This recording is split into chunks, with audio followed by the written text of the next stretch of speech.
Hi everyone, and welcome to today's class. As always, I like people to give me a little heads up in the chat. Oh, Sue, you were the first one. And Sue's joining us from the UK, so I was worried about people. You never know when things are international how things are going to come across. So I was really nervous. So yay, everyone can see me and hear me great. So first of all, I just want to say welcome.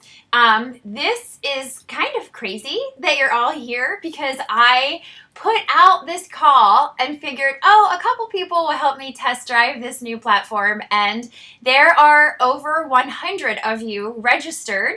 And so that's just like bizarre and crazy, but also very flattering and humbling, and thank you all for wanting to spend your Friday afternoon with me. It's awesome. So a couple things here before we get started. First, I wanted to talk about why this is important to me and why it's important to the Craft Academy. So in case you guys aren't familiar, the Craft Academy works this way. We get 3 pre-recorded lessons every month. And they come through either, you can choose how you'd like to watch them. They either come through as you can choose to open a PDF that has very, very detailed step-by-step instructions with screenshots of your software in it. Or you can watch a video that I make where I screen share my entire software and how I create the designs. So we get 3 of those a month. And what's cool is the 4th week of the month, we come here somewhere, some live platform, and we put all of that into action. So we go through all of the lessons step by step if anybody has questions. We put together all of the projects. So a lot of times the lesson will be how you cut your pieces and how you get them all prepped. And then we put them all together here in class. And then it's also a great time for all of the students to really ask me anything. We tend to talk a lot about crafts in general and silhouette, and we oftentimes get sidetracked, and that's perfectly fine and great and fun. So for a lot of us, including me, this is the favorite part of the Craft Academy because it's when we finally get to see all of our hard work those first 3 weeks of the month put into action. So we can actually leave class with a finished project when we're done. So it's really exciting. And plus, from my standpoint as a teacher, it's really nice because I get to see all of my students actually using what I've taught them. So what I'm looking for all of you to do is not only get a great free craft class and learn lots of techniques today, but also give me some feedback technology-wise as to your whole experience today. I am going to switch feeds right now, and we're going to get started crafting. Okay, so people were concerned that you lost me. You didn't lose me. I was switching feeds. So now I have a camera over on this side, so you guys can actually see what I'm doing. And you can see how we're going to put this project together. So now everyone should be able to see my hand tapping over here. And we're going to work on some furniture painting. I know a lot of people talk so much about furniture painting right now. So I wanted to talk real quickly about some of my favorite techniques for furniture painting because I use this same technique for dry brushing that I'm going to show you today on pretty much every piece of furniture in my house. So I just wanted to demonstrate that real quick. And then we're also going to talk about how to apply a stencil and not get any bleed through, which is important too because I know it's tricky. And what's cool is you can use this same technique for stencils that you might cut with your silhouette, or you can use this same technique for stencils that you bought that are pre-made. So the first thing is when I paint furniture, people always ask me, do you need to buy really expensive chalk-based paints? And I always say no. In fact, I completely mix and match, and I use different brands together in the same project. I'm not picky, and I'm not a paint snob whatsoever. I do happen to have a few of the more expensive brands. I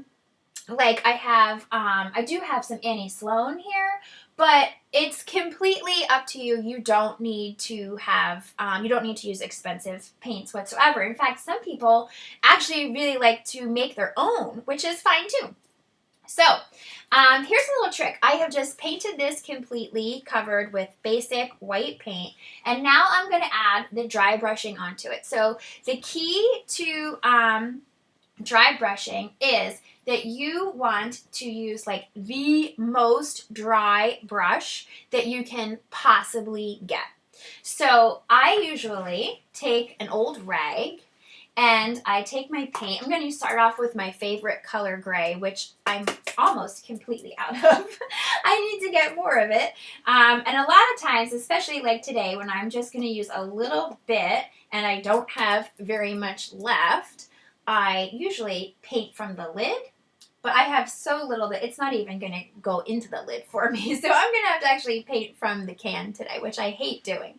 Rhonda said basic white paint. It's a chalk-based paint, Rhonda, but it's like just like the plain old white that I usually buy the big tub, the big gallon, or not gallon, I guess, quart.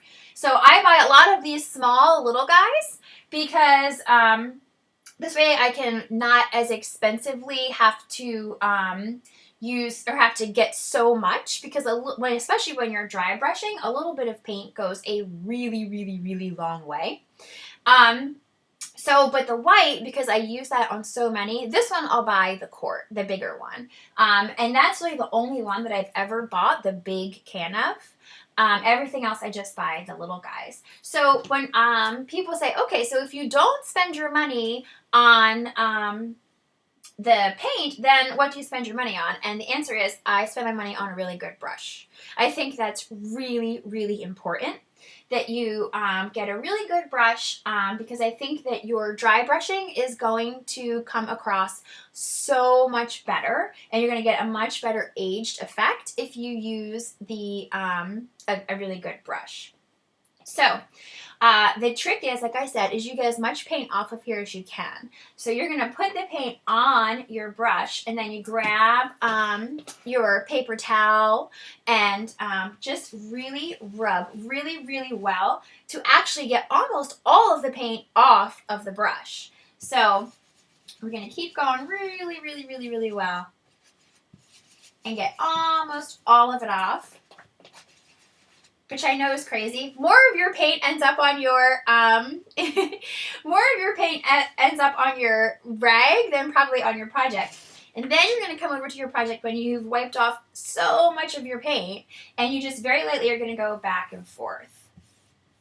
And you see how there's really so little paint actually getting on my piece, and I kind of go with the grain of the wood, and you see how it ages it really, really well that way, just like that. And you're not getting a covering, you're getting just like, the aging that you're looking for. Okay, so this is how I age all of my furniture, my planks, everything. And then if you wanted to add some dimension to it, you could absolutely then just start to layer your colors, and I do it the same exact way. I grab, we'll just use this blue.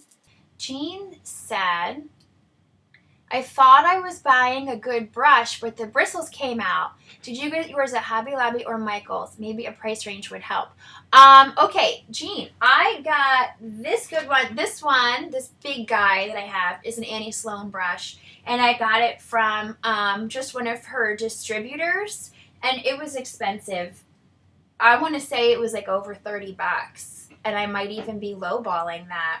But, I mean, it's real horsehair, and I think that the key to when you're going to buy a really good brush is to also really take very good care of it. So not only did I buy this, but I bought a bar of the lye, so I clean it really, really well, and I take like amazingly good care of it because I don't want anything to happen to it. And then after I wash it really, really well, I always hang them upside down to dry. And I think that makes a really big difference. You don't have to pay that much. This one is, I think I got this, I bought this, let's see, where's that other can of paint? Sometimes I use this Maison Blanche paint, and it's the same thing. It is I get it from like a distributor. I don't know where you can buy it like in a big store. I think it's more like the little furniture places where you can get it. And I know I grabbed this little brush when I bought this, but I'm not sure if like it actually is their brand or this distributor, this boutique just happened to have these brushes. This one wasn't nearly as expensive. This one was, I want to say like maybe $20. But same thing, I take really, really good care of it, because I want to make sure that it lasts me for a really long time. So I do the same thing. I wash it really well with the lye, and then I always hang it upside down to dry. My little trick is if you have blinds over top of your kitchen sink, I kind of like tuck this part into the blinds so it hangs down like this. And that's how I hang them over the sink so they drip right into my sink. So Jean said, is it coarse or soft? No, they're pretty coarse. Yeah. And that's what makes them really good for the dry brushing. Because if it's really soft, you're not going to get this variation, this white that comes through it, your background color that comes through it. If it's going to be really soft, you're going to get a more solid coat of color on the top. So especially for dry brushing, I use the really bristly, coarse brushes. But, I mean, I use these brushes to paint most of my furniture. The only time that I don't use this one is if it's like a small area, because this brush is really big.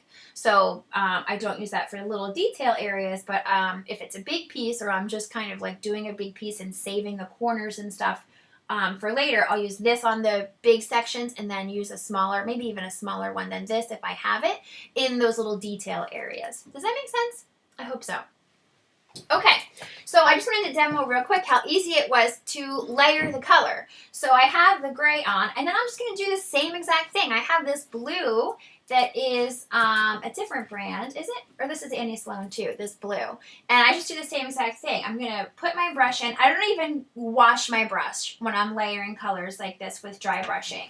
I don't rinse it. I use the same brush. I'm going to bring back my rag, and I'm going to do the same thing and just really, really rub it on there so that I get most of the paint off. And then I come back and do the same exact thing on my plaque or my piece of furniture. I start and I go with the grain of the wood, and I just very lightly go back and forth and layer that blue color on top.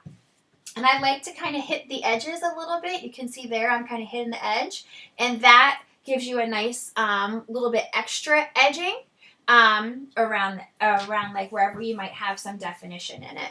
All right, so let's see. The next thing we wanted to cover and talk about was stenciling.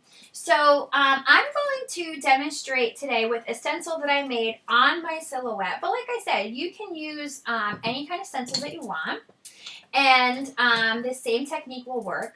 A lot of people ask me, what do you cut your stencils from when you cut them from your Cameo? And I'm gonna use this same technique that I show you. I use this same thing on my boards, my wood planks like this, and I also use the same thing on my canvases. So I use 651, which is technically outdoor vinyl, but I like that because it gets me a much, much better stick to my whatever it is I'm working on. So I have a couple of samples here for us to play with, and we're just going to stencil today a really simple hello. This was a free design that we offered in the Craft Academy a few weeks ago. We got 13 free designs that month, and this was one of them. So I have it weeded, and I'm going to put on my transfer tape. So I know a lot of people are going to ask me, what kind of transfer tape do you like to use? And the answer is, I use clear R tape. It's like a medium tack. I buy it by gigantic rolls online because it's super cheap when you do it that way. It is certainly not as inexpensive if you're going to buy the small ones. And I like it. Some people say, well, what do you like better? The transfer tape, the clear stuff, or like the paper tape? And I've told a lot of you before, I really don't like the paper tape. I don't think that you get as clean of a transfer, and it creases up on itself a lot, which I don't like. So Okay, can you repeat the brand of transfer tape? Sure. My transfer tape is, it's called R tape. It's like a medium weight, and I get it in big, gigantic rolls of, by like 100 yards. I buy it online from uscutter.com. And what's nice is there you can get different sizes too. Like I have one roll that's 12 inches wide and I have another roll that's 24 inches wide. And you can also get it as small as I think like 6 inches wide if you use small. If you want to cut small pieces. Rhonda said, R tape, clear choice, AT65. You nailed it, Rhonda. That is it. That's exactly what I buy. And I like it too because it's just sticky enough that I can reuse it a couple times inside the same project. You don't need to get a new piece every time. So, I mean, I have that one like 12-inch wide roll that I seriously think I've had for like a year and a half at least, and it's still got half of it on there. Okay, so I'm going to put on my transfer tape and give it a really, really good scrape. And here we go. And I'm going to put this onto my wooden plaque. So this one, I'm not going to take too much time like centering it or getting it perfectly aligned, nice and level, but you would obviously if you wanted this to be in the middle of your plank. But I'm going to pull it off and put it here on my wood. And what's interesting is I'm just going to eyeball it and give it a scrape. And one trick that I do is not only do I really scrape it really, really well this first time, but I also, I'm going to peel it back this way. I'm going to peel off the transfer paper. But sometimes I feel like when I peel off the transfer paper, some of that scraping that I just worked so hard on kind of comes up. And so I'm back to not having a really good seal. So I just grabbed the backing that the stencil was on and I put it over top and I give it another really, really good scrape, because this kind of helps get the stencil back down, and I don't have to worry that when I scrape, I'm catching any of the corners. Edie said it's a great tip. Thanks. Yeah, I feel like when you pull off the transfer tape, you kind of like get rid of some of the hard work that you just did by getting a good seal on there. So I just take that backing and give it another really good scrape. And then if you needed to, you could take a look, but that's on there pretty good, just like that. Many of you know, I think many of you know the PVPP method. I'm sure everyone's heard of it. If you're in a Facebook group, I'm pretty much sure that everyone there talks about it. So PVPP stands for paint, vinyl. I can never remember if is it paint, vinyl, paint, peel? Because in my head, I think it should be PVPPP because I say paint, vinyl. We're actually going to paint this twice and then peel it. And you'll see why. So the trick to getting a really, really good stencil is, if I want this to be black in the long run, I am not going to paint it black first. Many of you can guess, what color am I going to paint it first? I'm going to paint it that background color of white. And the reason is, when you paint it, any of those little air bubbles that might be causing your stencil to not get the best seal, when you paint them, the paint will naturally fill it, and you don't have to worry about the color showing because it's the same exact color as the background that you just painted. So if it does technically bleed through, you won't ever be able to know because it's the same exact color. Does that make sense to everybody? So I would paint this whole entire thing white first, since the white was the background color that I originally had. And I would paint the entire thing and let it completely dry. And then I have one of those right here on this side. This one is painted and completely dry. And then after that's done, that's when I would take, let me bring over my black. This is a really cool paint. This I just got at Michael's. It's called Americana Chalky Finish. and it's really cool. It's not supposed to be a chalkboard, but it looks a lot like chalkboard, so I really like it. So then I would come with that black chalkboard paint or whatever color you actually wanted to paint your stencil, and that's when you would paint it. So the only downside of doing that though is sometimes it is hard to see actually where your stencil is because it's already been painted once. So just really take your time and make sure that the whole thing is completely covered in that color that you want to use. Because like I said, sometimes it's hard to really see if you've got everything completely covered, and you don't want to peel it off and realize, oh my gosh, I missed a big chunk of what I wanted to put on there. So Kimberly said, is blotting better than brushing? In this case, I feel that it is because this is a stencil. And you don't want, I mean, even though our vinyl is really on there really well, Kimberly, I wouldn't want to risk brushing and maybe pulling it up. I mean, so I always blot, and I know that this is probably not the exact brush to use, but I'm kind of cheap, and I just buy the cheapy like 20 pack of sponge brushes, and that's all I use for this.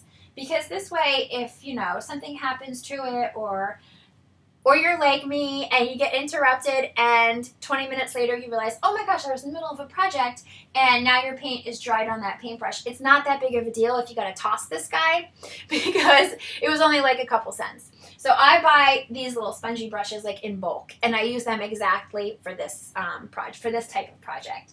So I want to weed it for you and show you what it looks like when it's done, and just a couple things I want to point out. Okay, so when you peel this off, remember this is a really, really sticky vinyl, so it might age your plank a little bit more, and for me, I like that.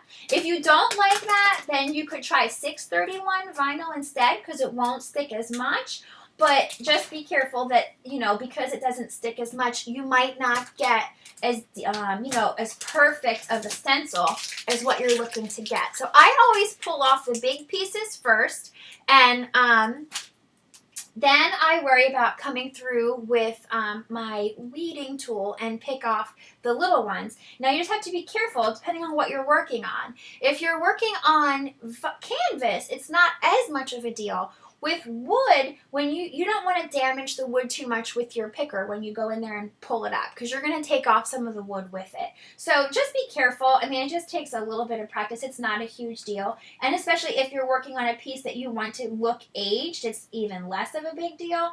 But just be a little bit careful when you pull up those little pieces that you don't, you know, take a big chunk out of your wood underneath along with it by accident. So I'm going to pull out these last few little pieces that are still hanging around here. Oh, I think I took a big chunk out of that one. I did. But I am going to show you a way to get rid of those big chunks if it does happen. So the other thing that I always do with my pieces, because I'm a fan of that aged look, I always give them a good sanding when they're done too. So, and then those kind of pieces where where I took a chunk out become less noticeable. So you can use, this is like really heavy duty sandpaper if you really want to take a lot of it off, or you can use, this is like really fine sandpaper, which I kind of like for this because you don't want to take off all the beautiful stencil that you just put on.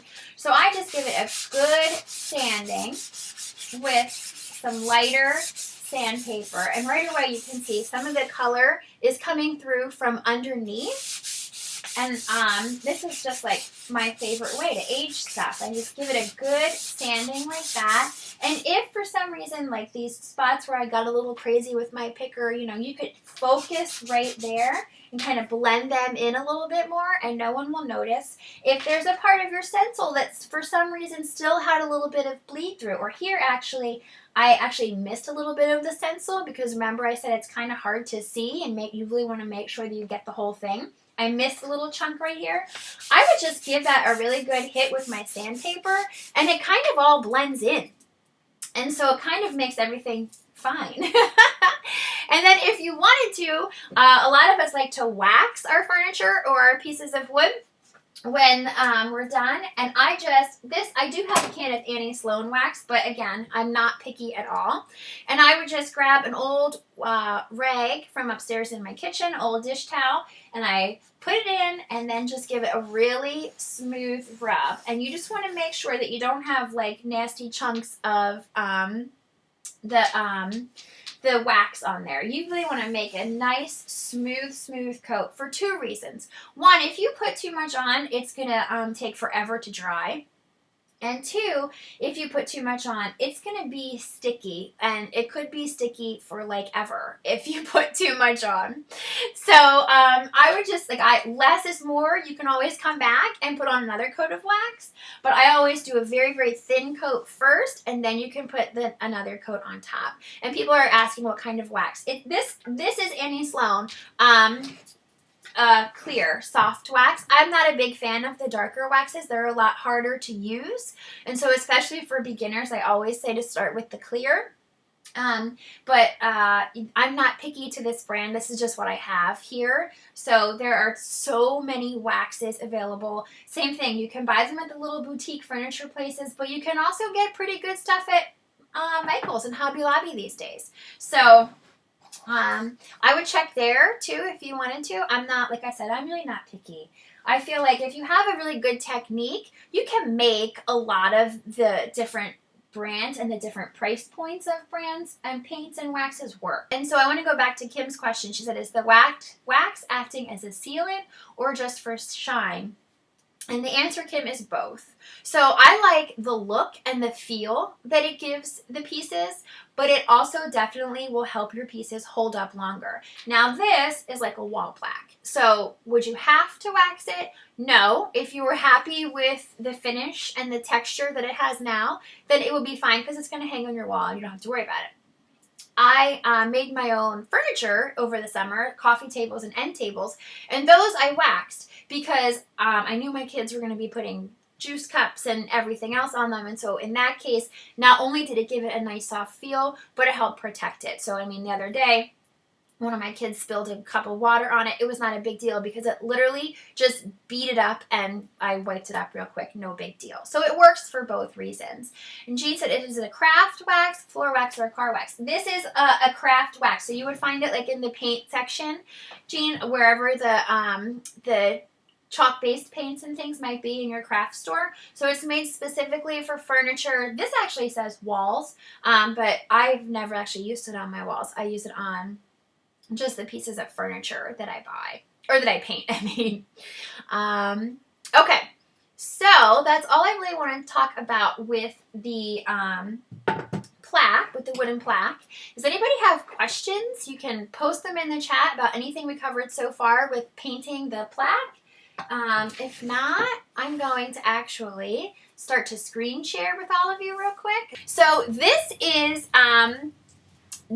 a store-bought design that I got just from the Silhouette store. And if you like it, I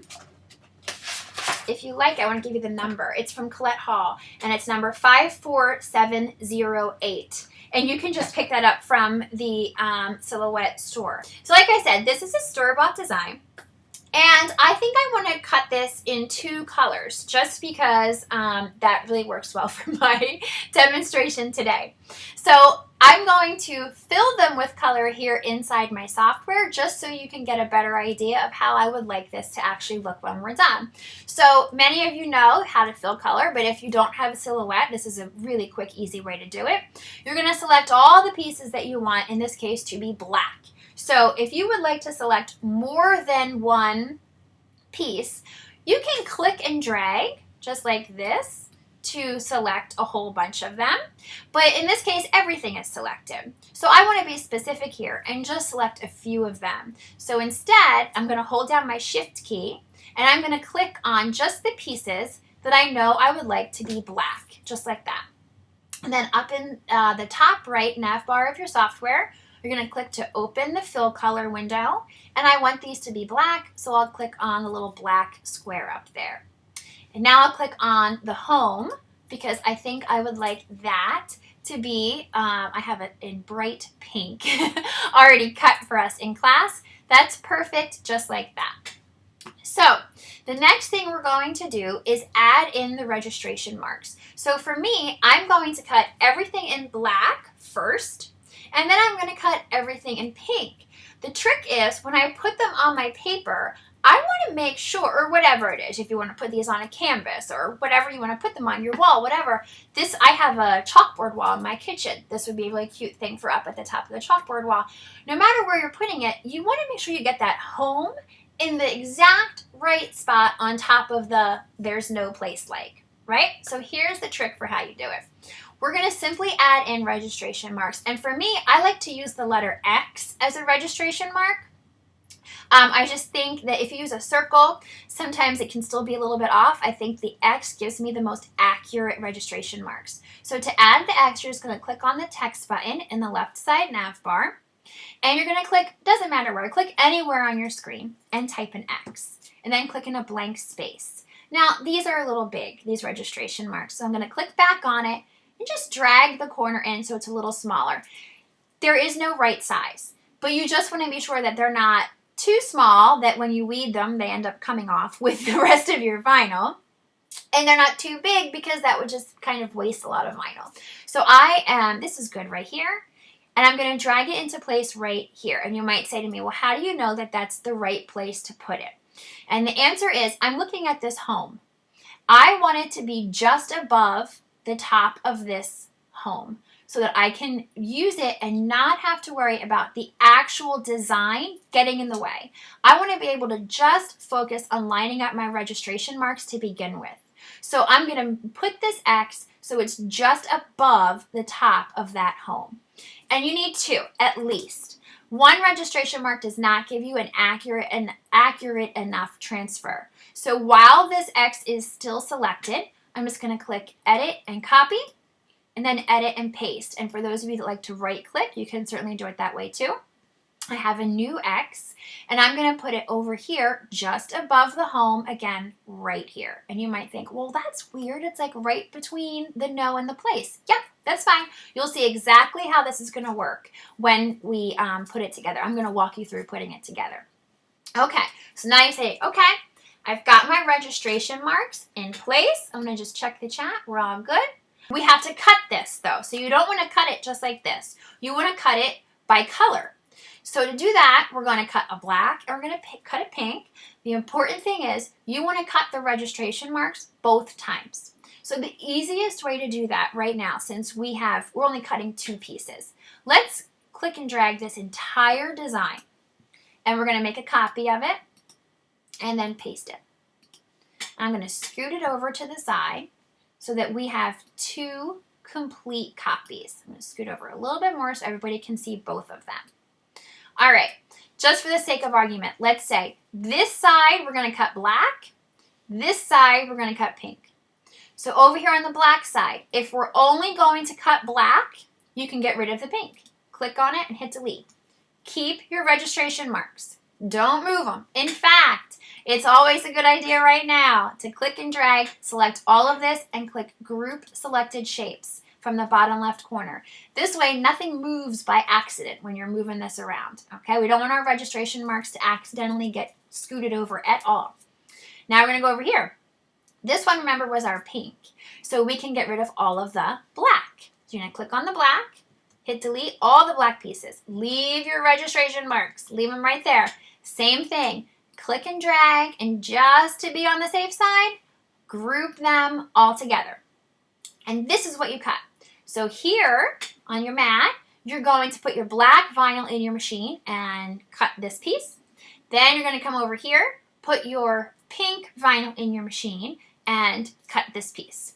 Okay, so before I keep going, because I'm going to show you how I have them cut and weeded and then put it all together. Does anybody have questions for right now inside of our software about how I put in the registration marks? You can speak now.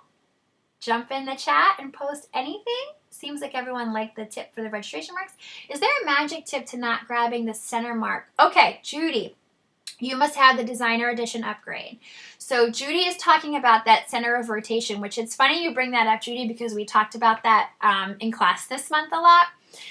Some people don't like the center of rotation because you grab it by accident and it messes things up. It's going to rotate differently if you wanted to rotate it, whatever. So I actually have it turned off. If you notice in my software here, I don't have it. Let me try to remember where it is so that you can turn it off too. Judy, do you have V3 or V2? I'm going to give you a second, Sarah, to let me know. Either way, it's almost the same. So if you have V2, okay, so if you're in V2, you want to go up to Silhouette Studio and click Preferences. And over here on the side, I believe it's in Defaults. Yours will pop up right in the middle of your screen. A pop-up will come up with all of these same options. And see how mine says, Don't Show Center of Rotation? That's what you want to click. If I were to click Show Center of Rotation and click Apply, everyone will see what you're talking about. Does everyone see this little bullseye that popped up inside of here? That's what Judy's saying she doesn't want to see because accidentally she clicks and moves it, and see how wonky things happen. So you can turn it off if you don't want it on. I'm actually going to turn mine back off because if I'm not using the center of rotation for some reason, trying to rotate things, then I actually prefer to have it off myself too. Stacy, how to turn it off in V3? You can do the same thing, Stacy. Click Silhouette and Preferences.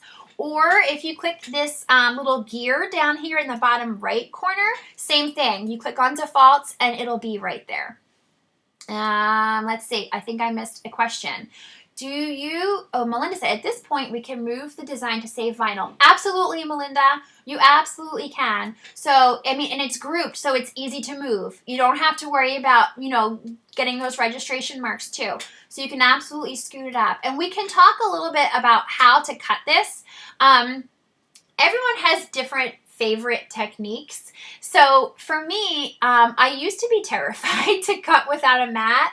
So I would put my vinyl on my mat and cut it that way. Or if you want, you could cut it, without a mat. I actually have gotten much better at cutting without a mat now because I got the roll feeder. And so that really helps make sure that your vinyl goes through straight, especially if you're cutting really big pieces. For me, whenever I would cut without a mat, it was always turning, and by the time I got to the end of a really long design, it would be out from under my rollers and trash. So you can do it however you would like, on a mat or without a mat. And yes, you're ready to cut. And Melinda also is, Marilyn, do you need registration marks on both the black and the pink? So you do, Marilyn. You want to have the registration marks on both of the pieces there, because I'm going to show you how we're going to use those to get the home perfectly lined up on top of the There's No Place Like. So you'll see how we use them in a minute.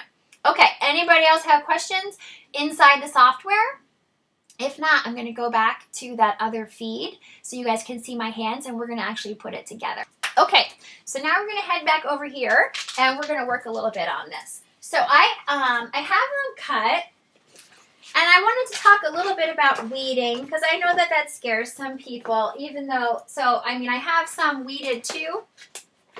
Because sometimes when I'm rushing on camera and I get nervous, I don't weed extremely well. So that's why I have some backups. But this one is cut, but not weeded. So let's talk a little bit about weeding it.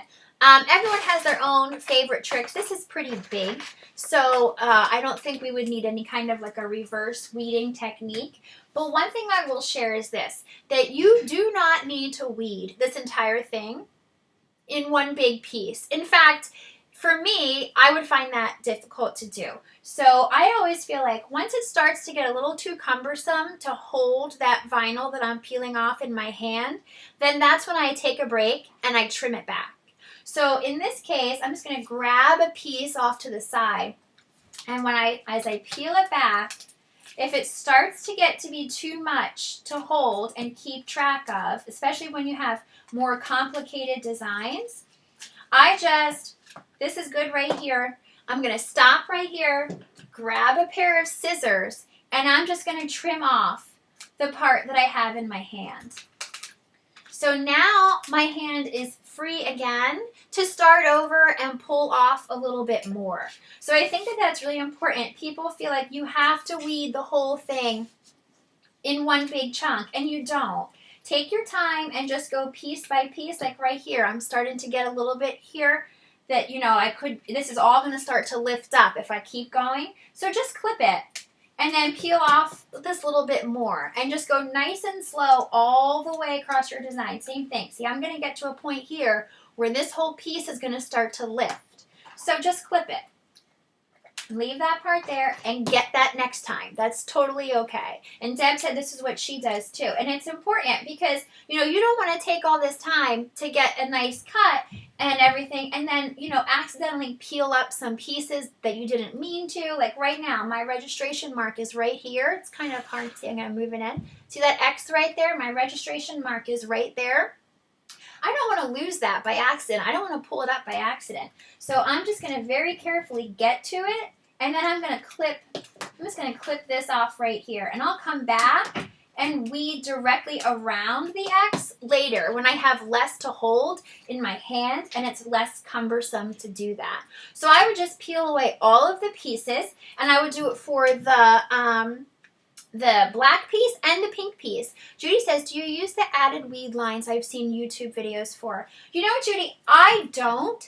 I feel like when you do this and you just take your time and clip, I think it's a little bit easier, especially for a design where everything is really kind of condensed and small. I don't find them helpful. I feel like the amount of time it takes me to add them in, I could have just carefully clipped as I went, and I would have been fine that way too. Deb says, sometimes I take my X-Acto knife and make a couple lines. Okay, so that's a good trick. So Judy, she's kind of doing exactly what you're saying to do, but with an X-Acto knife. So I'm going to demo that because I actually have one right here. So Judy, what Deb is saying she does is instead of adding those weed lines in her software, she just takes her X-Acto knife and she just makes a little slit right there. And so that acts like one of those weeding lines. Actually, I'm going to need one right here too. And now when I peel it up, it will come right there with that line that I just drew. So that's a good trick. And I feel like that is a little bit quicker. I feel like I see a lot of people saying, oh, I want to add in the weed lines in my software. And it takes them longer to add the weed lines than it takes them to just do it this way. They spend so much time stressing in their software to add the weed lines. And it's much quicker and easier just to do it this way. And yeah, everyone is agreeing with me. So it takes less time to do it this way than to add it in your software. So that's how I would weed both of the pieces. And so I have them weeded here. Let me grab them. So again, just to review, I've got the There's No Place Like with the registration marks. And then I've got the Home also with the registration marks. Okay, so we're going to put this on a piece of paper now. All right, and what's funny too is I see in a lot of the groups people are really nervous to start with vinyl, where you guys know I have told you many times in the past, some of my students know, I guess I should say, I always suggest that people start with vinyl. Cutting paper is really hard. There are so many different kinds of paper and textures and brands that you really sometimes need to play around with your software so much. So I always say start with vinyl. I feel like it's so much easier. Sharon has a quick question. This is a silly question, but how much longer is class? We never go this long, actually, Sharon. We usually try to limit class to 50 minutes to an hour. I think with all the tech stuff, we kind of are adding extra time in. I'm just gonna show you how to transfer this, and then we're gonna just wrap up and get some quick feedback. So I'm hoping we'll be done in 10-15 minutes, and I'm so happy that you're liking it. Thank you. All right, so we're gonna start with the back layer first. So for us, where did my pieces go? That is the There's No Place Like. So we start from the back and we build it up. So I'm gonna need a much bigger piece of transfer tape this time. Let me grab one. And I just pull it off of this giant roll like I told you guys I have. And I'll be able to use the same piece for the black and the pink. So I'm going to put my transfer paper on and give it a really good scrape. I want to get a really nice, clean, smooth layering on here. So if you fold it in half and put it in the middle and then kind of let it fall out. That tends to work the best. And give it a really good scrape. So, here we go. We're going to, now the first piece is easy in this case because I'm just going to put this on a blank piece of paper. I'm not going to worry about getting it straight. You might want to take a little bit more time, depending on where you're putting this, to make sure when you transfer this first layer, it goes on nice and straight. Obviously, if you're putting it on your wall, that makes a big difference. Quick note here, if you notice, let me move my hands here. I keep this scraper, credit card, whatever you have, right in that crease as I'm pulling the transfer paper up. You will notice that everything comes up much, much easier that way. And you want to keep this transfer paper at a pretty sharp angle. Pulling it this way is not going to work. Keeping your scraper over here and lifting up is not going to work. So you want to keep your scraper right in the crease and pull back at a sharp angle. And everything should lift up nice and neat in one big piece. So now let me bring my paper back. And like I said, I don't need to stress too much about how straight this is going on here for today's class. But I'm just going to drop it in, just like that. And again, give it a really good scrape. Now I like to put vinyl on paper because I think it sticks really, really well. So a lot of times if I'm putting vinyl, like if I have a great vinyl design that I like, I'll put it on a piece of paper and hang it in a frame. A lot of times people will say, well, I really wanted like a printed sticker or something. I'll say, oh, why couldn't you just do the same thing in vinyl? Vinyl sticks so nicely to paper. And you're going to do the same thing. You're going to keep your scraper right there in the crease as you pull it back. And you want to keep those registration marks there. That's important. All right. So now this is where the really cool part of the registration marks kicks in. I'm going to move this to the side for a second and bring my pink piece over. And I'm going to use that same piece of transfer paper. Like I said, this paper is nice because you can reuse it a few times. I'm going to do the same thing, put it on nice and smooth. And now one or two extra steps here. I'm going to give it a really good scrape, just like before. I'm going to use my scraper right here in the corner to pull it off right there in the crease and get everything up, even my registration marks. And now do not take this over to your paper. We're going to put this back on this backing paper, and I just want you to scoot it up like a ½ inch so that only your registration marks, and maybe a little bit of the H if you have to, only the registration marks are hanging off the top of that backing paper. Can you see that? There's a little bit of the X hanging off here. There's a little bit of the X hanging off here. This is all back on the backing paper. And the reason why this is important is because now I'm going to bring this over. When I put this down, I don't have to worry about my home accidentally sticking to this paper before I'm ready and then me being in trouble because it's stuck somewhere where it's not supposed to be and the whole thing's crooked. So I can really just focus on the registration marks and get those perfectly lined up. So I'm going to come over here and put the pink X's. Let me scoot this down so you guys can see a lot better. Hold on. I'm going to come over here. I'm going to put these pink X's right on top of the black X's underneath. And I can play around and really take my time and get them perfectly lined up because this isn't sticky. So I take my time and get this pink X perfectly on top of that black one, this pink X perfectly on top of that one. Then you take your time, smooth the top out where your transfer paper is above your backing. You're going to flip this up, peel your backing off, and now bring your home slowly down into place. And see how it is perfectly lined up exactly as we had it in our software. And we used the registration marks to make sure that it was exactly in the right spot. And then, oops, we're just going to peel this up. Oh, you know what? I should give it a little bit better of a scrape. I didn't scrape it very well yet. And then do the same thing, peel it up. And this time, that registration mark came up. That's not a big deal because I'm done with transferring the design. I can now go back and just, if I have to, use my, where is it? My pick. If not, sometimes they just come up right with your fingers. Pick up those registration marks. And now you have a perfectly transferred design. So you use the registration marks in your software, and then you add them in your software, and then you use them to line up perfectly your pieces once you get in there. Does the transfer tape ever bring up your paper? Edie, that's a good question. Mine has never. And this is kind of a heavy paper, though.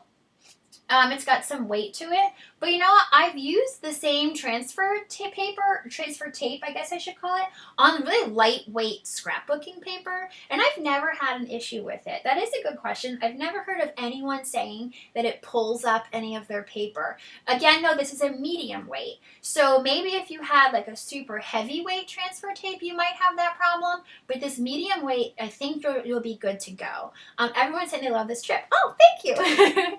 So let me see. People have put a lot of stuff up in the chat that I want to make sure that everyone gets to read. So this has been so fantastic. Oh, Melinda, so fantastic and so well done. Just need to fix the small picture problem. Thank you, Melinda. And I'm so happy that everyone toughed it out, because I know some of you were struggling in the beginning with your connections. So I'm really happy, and I hope everyone learned a lot.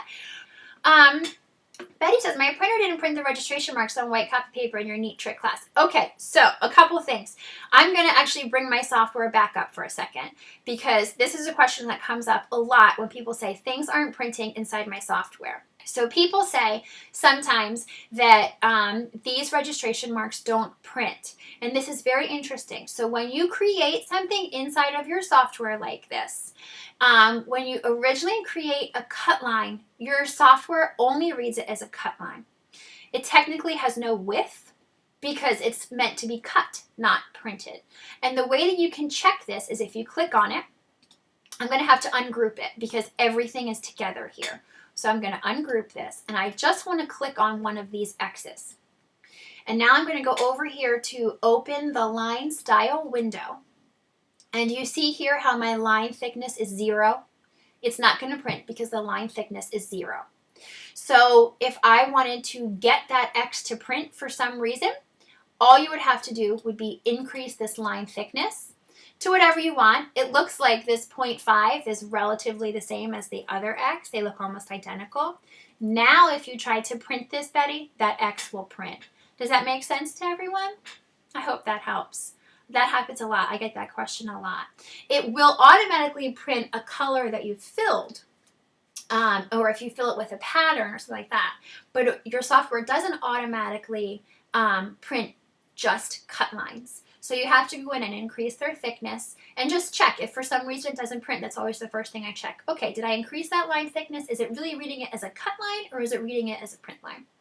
So I hope that helps. Oh, no problem. Sure. All right, so I'm going to come back. Dina says she's so far in classes hoping to catch up soon. Well, Dina, that's one thing we should talk about. I did want to talk a little bit about the Craft Academy because I just want to thank everyone for toughing this out with me and being so patient, especially in the beginning when we started going. You guys were great. So I do have a promo code for anybody who would like to join us inside the Craft Academy. I'm going to put it up in the chat now. It's really easy to remember. It's just Drive 50. Let me make sure I have this spelled right. Test Drive 50. And that will get you your first 3 months 50% off. So you'll get the first 3 months for $7.50. So I know some people are saying, this is awesome, but I have to leave. So I don't want you to leave before you get that. And I would love to have all of you join us. If anyone has questions for me about how the Craft Academy works, you can absolutely post them right now and I will let you know. So what's cool is we only do this once a month. But this is such a small part of everything we do. We have, the pre-recorded video lessons 3 times a month, the PDFs with detailed instructions and screenshots 3 times a month. We have a class forum where everyone can ask questions and get help from other students and me whenever they need to. We have homework challenges, which are so fun. In fact, on Tuesday, we will find out who won the last homework challenge. So the homework challenges work, I take a lesson and I add a little extra onto it and say, okay, try this little bit on your own. And all you have to do is post your result in the class. Doesn't have to, in the class form, doesn't have to be right or wrong.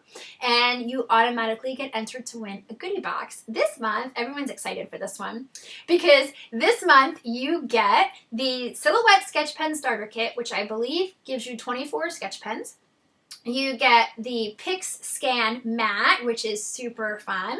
And my favorite thing in the goodie box, you get the new roll feeder for your machine. So somebody on Tuesday is going to win all that stuff in class, and we're very, very excited. Everyone was scrambling last week to get their homework assignments in. So if anybody has, oh, thank you. Everyone's saying it's a fabulous prize and you love the class and it feels great. Oh my goodness. Thank you, everyone. And one other thing, when you do sign up, you get instant access to, every lesson we've done. So I guess I should have said that. We are in month 15 inside the Craft Academy. We've been doing this for a year and 3 months. It's awesome. And so if you sign up today, you instantly get access to all of the lessons, and there are currently 45. So yeah, you have a lot to keep you busy. You don't have to do them in any order. They are organized by what project. You can pick like a project that looks nice to you, or they're also organized by what software feature they use. So if you have issues, say with tracing, then you can click on in the sidebar, there's an option there to click on trace, and every lesson we've ever done that includes tracing will pop up. If you are looking to work on, you need to crop something, you need help cropping in your software, click on crop. All the lessons that have ever used crop will show up too. So if you have so many different ways to get started there, and you really can just like pick what calls to you, like what kind of project you'd actually like to make, and just jump right into learning, which I think is the best way to do it. People who say like, oh, you got to follow the lessons in a specific order, that's great, but what if you don't actually want to make that? Then you're spending so much time learning and you don't really have anything great to look at. So this way you get to learn and also make really cool projects along the way. All right, so I've got a couple comments here. This is my first experience, never heard of them, can't wait to sign up. Melinda, thank you. Oh my goodness, everyone's saying great class. So I'm going to put that promo code up one more time. It's Test Drive 50, and you can go to the website and sign up if you would like to. And again, that gets you your first 3 months, 50% off. And once again, I want to give everyone just the hugest thank you. I mean, it's very flattering to me, and I'm very, very appreciative that you chose to spend your last hour and 40 minutes with me crafting today, and I really, really, really appreciate it. So if you would like to come back and rewatch any parts of this, it will be available forever. So if you ever need help with, furniture painting, stenciling, adding registration marks, you can come back and rewatch as often as you'd like, and you can always email me whenever you have questions. I'm going to put my email address up. I'll make sure I have it typed right, Nikki@NikkiandStitches.com. And so I'm always happy to help all of you get started and get going with your silhouettes. So thank you all very, very much. And, oh, you guys are all chiming in. Hold on, let me read these. Thank you. Still new to this. Love your classes and bubbly you. Thank you, Holly. Thank you. Like I said, this is, oh, Mary just enrolled. Yay! This is, welcome, Mary. You're going to love it. This is my favorite part. Like, I love, love, love, love getting to see all of you. I mean, obviously I don't see you, but, I just love this aspect of getting to interact with all of you and actually see everything I've taught you come to life. And it's really, really exciting for me. And just like, it's just really cool. I love it. Okay, so thank you guys again. And it was awesome hanging out with all of you today. And I hope you learned a lot. And I can't wait to see all of you inside the Craft Academy. Thanks so much. Bye.